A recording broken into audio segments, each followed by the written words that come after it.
Indigenous Rights Radio, because knowledge is power.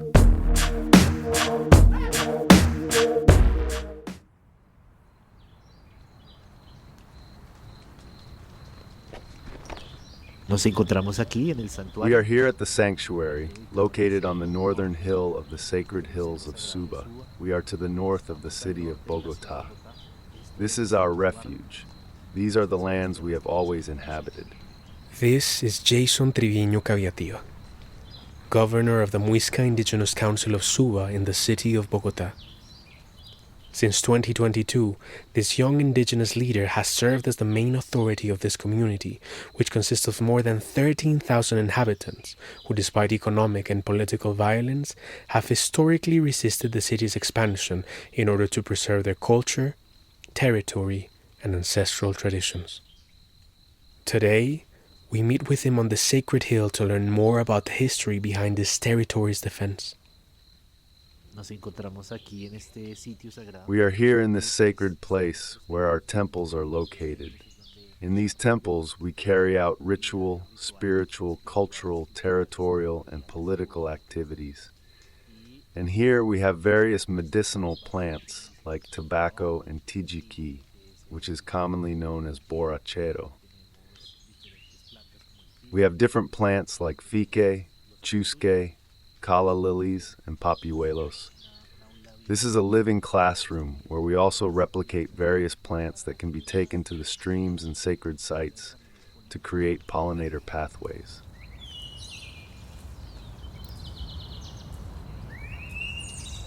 Here, there are animals that are going extinct. For example, the comprapan is a little bird that goes like this. So you hear it around, and that's the whistle of the guard to know where the guard is. They do it, and someone answers back, so you know it's over there. We have the yellow-billed tingua, and the Bogotá tingua are endangered species. We have the cardinal, the Bogotá nunbird. Here we have the quincha, or the hummingbird.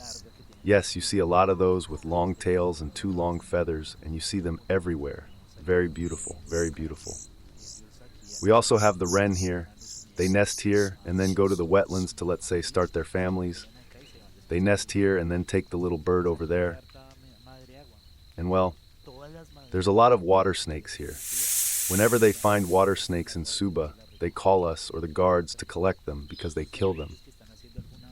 So these are snakes that are found during some construction or excavation, and they come out from a water vein. We have to bring them here because otherwise they'll be killed. And this is where all those species are. And El Cerro Santuario is not just a refuge for the survival of all of these endemic species. It is also a vital space for the survival of the Muisca people. For me, this is an autonomous space. It's a place that allows us to at least feel safe and calm, and as you've noticed, surrounded by Mother Earth and nature. So the sanctuary is essential. Let's say it has been the axis that has enabled a different form and pace of struggle within the community. Another way to understand and comprehend the Muisca, because in the concrete and in the city, there are no guarantees. There is nothing. But although El Santuario is a haven of tranquility for both the community and the endemic flora and fauna, the sacred site could disappear.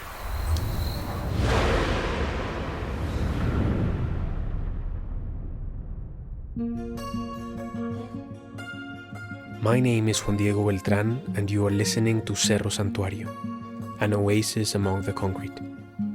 A documentary produced by Pensamiento Espiral with the support of Cultural Survival.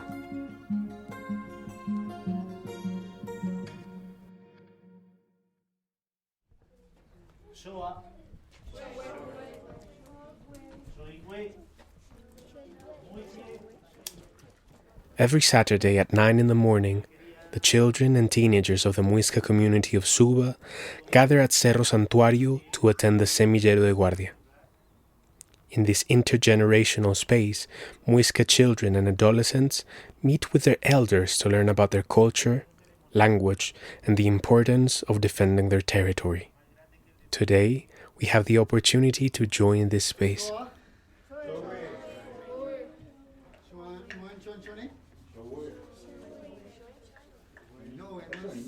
Buenos días, por acá hablan ustedes, bienvenidos a esta casita, bienvenidos a este jueguito sagrado, a este lugar de vientre materno de nuestra madre, tierra. Pero nos vamos a levantar un momentico, nos vamos a acompañar con nuestras palmas, a ver, también es música, a ver todos, ata bossa, ata bossa, ata bossa.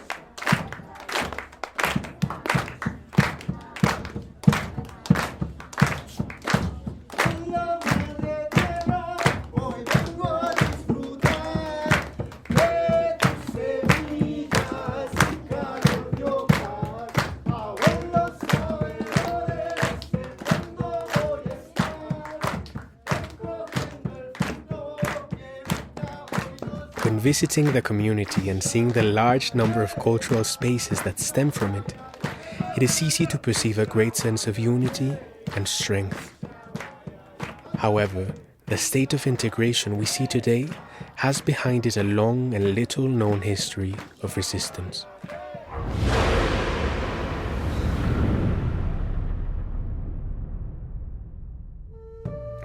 The current Muisca people trace their origins back to the ancient Muisca Confederation, a civilization that flourished between the years 600 and 1600 AD in the territories now known as the Cundiboyacense High Plateau in central Colombia. According to historiographic documentation collected by chroniclers like Fray Pedro Simón, they were a society particularly connected to water and its care, as their worldview attributed the origin of humanity to the Iguaque Lagoon in the present-day department of Boyacá and to a common mother of water, whom they called Bachué. Guided by this connection and respect for water, they developed an amphibious culture characterized by the use of a system of ditches, canals, and elevated platforms that allowed them to control excess water in the flood-prone territory of the Bogotá savanna, as well as to develop agriculture in this aquatic space. Through this understanding, the Muisca also organized themselves into different territories known as cipazgos, named so because they were governed by a figure referred to as the Cipa. One of these territories within the Great Cipazgo of Bogotá was the town of Suba. This territory held particular spiritual importance for the Confederation, as it contained the sacred wetland of Tiwabuyes and a series of hills and knolls that still exist in the area to this day. With the arrival of the Spanish in 1538, however, the political and territorial organization that had historically governed Suba began to crumble. By the year 1550, the invaders Antonio Díaz Cardoso and Hernán Carrillo Monsilva carried out the refounding of the town of Suba and imposed the encomienda and mita systems on the indigenous population, economic systems of forced labor under which the crown assigned a Spanish encomendero, a group of indigenous people who had to work for him, pay tribute, and serve him, in exchange for the encomendero providing them with so-called protection, evangelization, and well-being. During the 200 years this system was in place, the lands of the inhabitants of Suba were usurped, the Muisca culture demonized, and in 1770, King Charles III even officially banned the Muiscabun language, leading to its near-total extinction. Later, during the Republican era in the 19th century, and despite the expulsion of the Spanish from an independent Colombia, physical, economic, and political violence against this indigenous community continued at the hands of the new local authorities. By the year 1875, arguing the non-existence of the Muisca people, the communal lands and indigenous reservation of Suba were definitively dissolved. The lands were then sold to 5 particular families who still inhabited the territory and were engaged in herding and farming. These families will become important later on. From this point on, the official history declares the Muisca people extinct, and the Colombian state begins a process of appropriating this ancestral culture as the foundation of an emerging national identity, calling Colombians the heirs of the legends and tradition of this civilization. During the time of absence and oblivion of the Muisca people, the city devours the ancient sacred sites of the community. After the annexation of the municipality of Suba to the special district of Bogotá in 1954, and through legal maneuvers, real estate groups take over the former lands of the reservation and use them for urban and housing expansion on the ancestral territory, destroying wetlands, streams, and hills.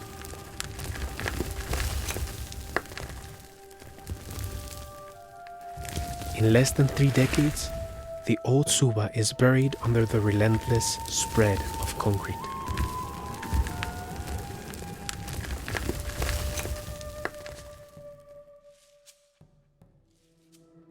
But despite their history and existence being suppressed by the Colombian state, somehow, in the memory of those 5 families who inherited the old and fragmented reservation, part of the elusive Muisca culture manages to survive. We are all family. Con los Neuca con los Caviativa con los Yopasa con los Niviallo con los Triviño con los Cuenca con los Cera con los Bulla con los Piracún con los... We are all family. And it is thanks to the memory of the self-identified Raizal families that by 1991, with the proclamation of a new political constitution, Colombia is recognized as a pluri-ethnic and multicultural nation. The rights resulting from this historic event allow the families of Suba to initiate a legal battle to reclaim their Muisca identity, and in the same year, they achieve recognition as the first urban indigenous council in the entire country. Alongside this, other councils and reservations are recognized throughout the Bogotá Sabana in places like Bosa, Chía, Cota, and Sesquilé. The Muisca people return from oblivion.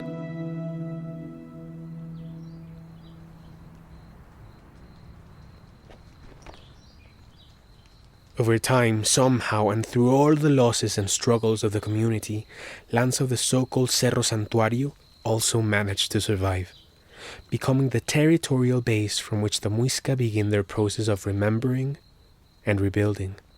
Today, El Santuario houses various ceremonial sites that are central for the revitalization of Muisca culture, including the Cusmuy, the main temple of the community. Let's listen again to Governor Jason Triviño, who tells us more about the various community spaces present in El Santuario. There's a harmonization center, and it is also marked with some symbols. I believe this is where the community has experienced the most harmonization. When one talks about Cusmuy harmonization, when one talks about Cusmuy rituals, when one talks about fire changes, wow, the Cusmuy, when one talks about staying up all night, one immediately imagines the Cusmuy. So one already makes the connection. So now the infrastructure is also being connected with the mindset. We also made gardens here, one of the largest gardens the community has, located towards the southern part of this property. These are gardens that the elders have detailed and have been working on, harvesting as well. Here we have the cemetery. Our ancestors are buried in the graves. Those graves are native trees. They are not enclosed in coffins. The remains are planted. Offerings are given to remember them, to ask for favors, to make promises, to heal, to cure. And those offerings are planted to also nourish the native tree that accompanies them. Here lies that sacred stone in the center, which is a geka. That geka, Ahieka, has recorded all those grandparents who are buried here. It has recorded tears, sorrows, joys, secrets, confessions, promises, favors.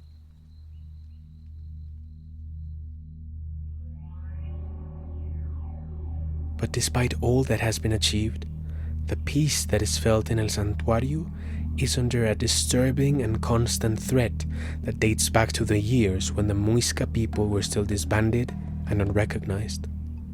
Here is a very important event that happened in the 50s and 60s. Commanders arrived.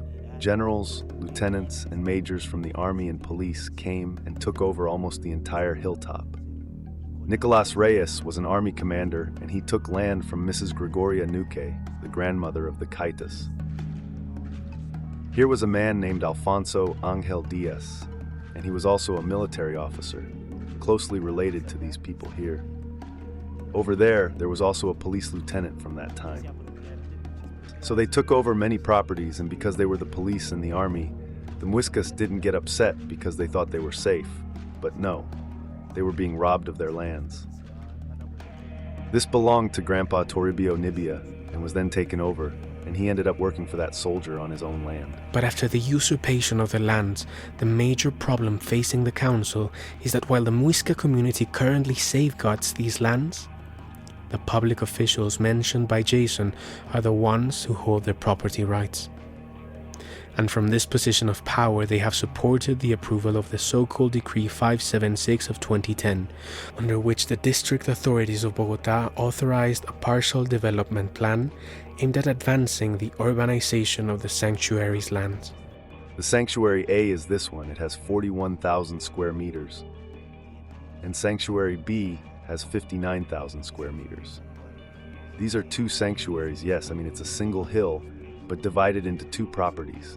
Both have a partial plan projection. Partial plan for the sanctuary. They don't respect that there are sacred sites here. There are animals that are going extinct, and they are there as if saying, Governor, we are going to build all that part. So keep that in mind. Governor, you can't go past this site up there either. And so on. I told him no. Well, I'm not asking for that because we're going to do it whether you're here or not. Or if you want, stay there. But we also don't give in because if we do, they'll start building tomorrow. But since they know we're here, they'll say no, facing those guys, facing them when the mayor's office arrives, but the mayor's office sometimes sides with them, right? Because they change and have interests with those politicians, right? The day I want to build, I have to have the mayor on my side because he's the authority who can send the police to remove the Muisca people. And within the threat of the use of force by district authorities, there is an actor that generates fear in the territory. The so-called SMAT, or Mobile Anti-Riot Squad, a police repression unit with a long history of excessive use of force, including human rights violations, the controversial use of grenade launchers and projectiles to disperse protests, and, according to the Center for Research and Popular Education, CINEP, the extrajudicial killing of at least 43 civilians between 1999 and 2019. Alarmingly, in 2025, the Muisca Council of Suba already encountered this repressive force when they tried to reclaim and protect other lands that make up their ancestral territory. It happened to us over at the Rincon Hill. We tried to reclaim a piece of land, the ESMAD came and removed us, so nothing happened. And here with the partial plan issue, since we've been here, they haven't been able to do anything because they know that in the end, there's international law, that we are going to defend ourselves. Of course, we are not prepared to face tear gas, we're not prepared for ESMAD to shoot at us or anything like that. Because, well, like what happened to us over there in El Rincon at 8 at night. And they proceed, and you wonder why not during the day when we were up there. But at night, yes, with children, grandparents, everyone. We had to run away. So of course, all of this makes you think, and you ask yourself, what do we do? What is the way to defend this land? Well, here we have an advantage because the police were above us, and now we are in a different position. We are above. If we were below that time, the position changes because from above they can remove us, but if we are above, we can defend ourselves. They won't remove us so quickly. But these are things you think about as a leader too. How to defend this space, how to position the sacred sites, how to talk about the life plan. Right now, we are implementing the life plan, and it is to counteract the city and start actions that allow us much more coordination in defense.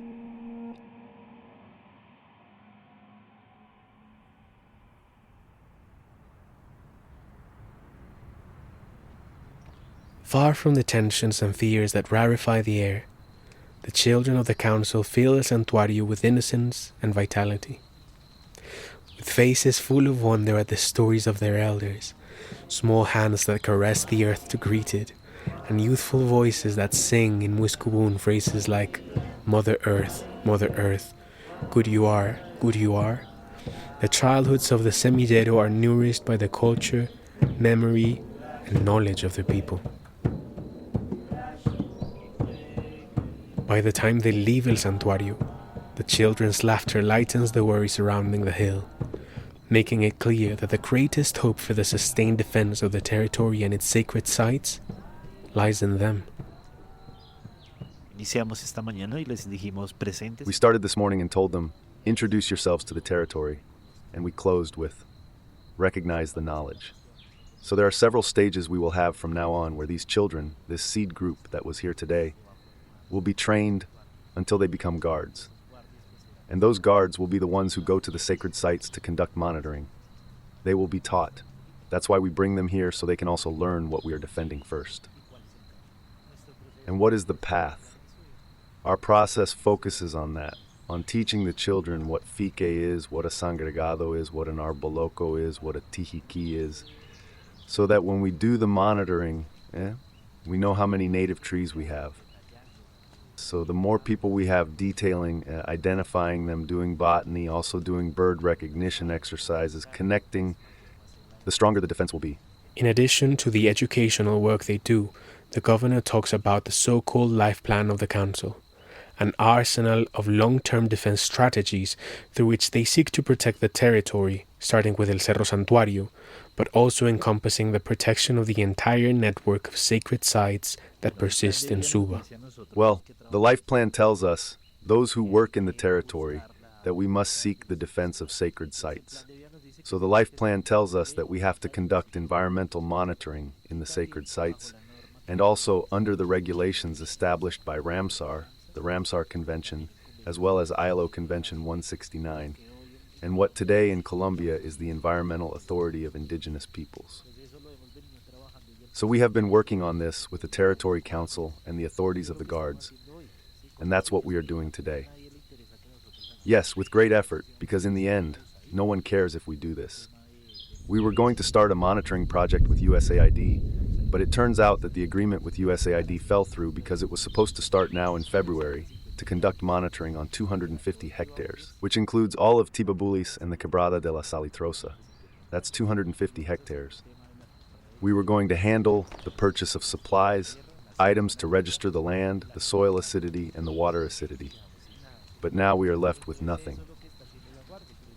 But that's what the Guard is doing. The Territory Council currently has defense strategies, at least to register the birds, the animals, how many spoon trees we have, how many bear paw trees, how many tunos, how many fique plants, how many chusks, how many bloodwoods, how many urapanes. All those plants, how many are here? And if someone comes to uproot one or something, it's recorded, and it's like a Muisca Indian, yes. It's about knowing how much arboreal community we have here. In addition, the Muisca Council of Suba also has a legal strategy. They demand that the state respect their right to prior consultation. However, when discussing this right, it is important to understand that historically, the district authorities of Bogotá have ignored this mechanism, assuming it would not be valid in urban settings. Nonetheless, this idea was successfully challenged by the Muisca Council of Bosa in 2006, when the sister community of the Suba Council became a pioneer in Colombia and Latin America by having their right to prior consultation recognized in urban contexts, halting the formulation of partial development plans that aim to urbanize part of their territory. Although the formalization of the agreements resulting from the prior consultation process only occurred in 2019, this ruling has opened doors for territorial defense in urban settings. Consequently, the Muisca Council of Suba has also sought to defend its territory through this right, filing legal actions to protect their lands. Well, legally we are defending ourselves here. It's with prior consultations, yes, of course. The temporality, the judges, the immediacy. One understands all those concepts, but this is a sacred site today, yesterday, or at any moment. Well, in the future, it will still be a sacred site because the community uses it. It's a use, it's a custom, it's an identity, it's the territory.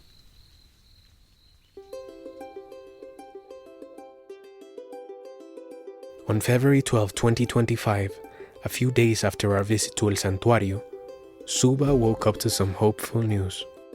In a historic ruling, the Superior Court of Bogotá recognized the right to prior consultation for the Muisca indigenous people regarding a property located in the locality of Suba. From now on, any interventions affecting this territory will have to be consulted with this community. Although this decision focuses on another property in the area, this historic ruling, sought since 2019, sets a significant legal precedent. The court analyzed the distinct ethnic belonging of the community and ruled in their favor, recognizing their right to prior consultation. Today, 30 families have won the right to continue living and be informed about what may happen in the territory they have historically inhabited. Clearly a major victory for the long-term defense led by this Indigenous Council.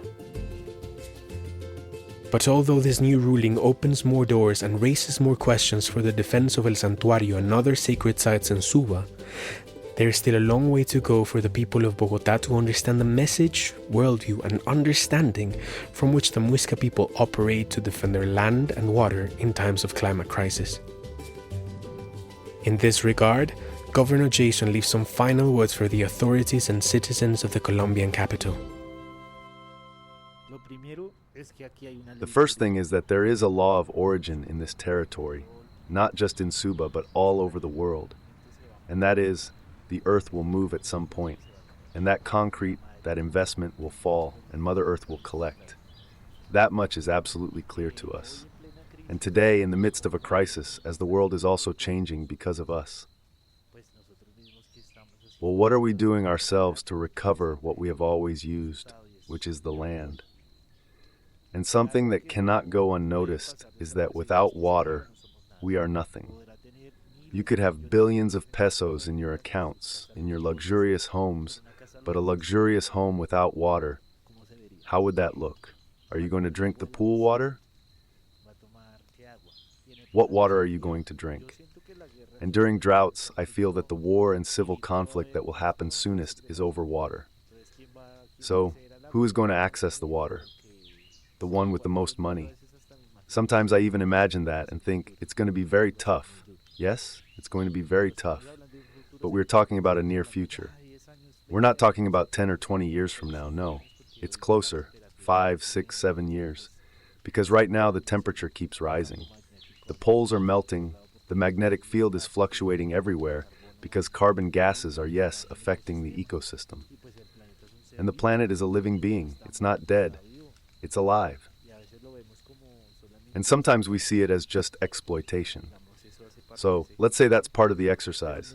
But the more specific message with our sacred sites in Bogotá is to help us defend what is still there today, because in the end, recovery will be very difficult.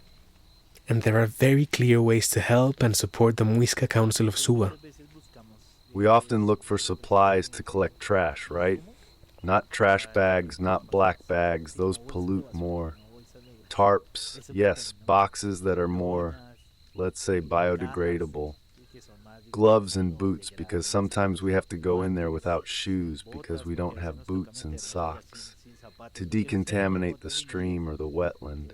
Special suits to be able to get in. The meters, which are very important to us. Water meters, water pH meters, soil pH meters. Various elements that would help us conduct those monitoring activities. And of course, they are also invited to come and visit us here. We organize medical campaigns. The last one was on February 2nd, where people are invited to contribute, helping us strengthen these houses and infrastructures. Come and receive spirituality and medicine to heal your bodies and spirits. If you have monitoring equipment or any other supplies you wish to donate, you can contact Diana Caita at +57 300 681 2716 or reach out to the Muisca Council of Suba through their social media.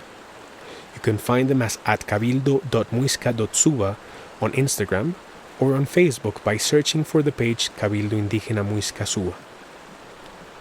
Thank you very much for joining us throughout this special program. Remember to share this story with more people, as this is also a way to support the defense of this ancestral and sacred territory. Indigenous Rights Radio, because knowledge is power.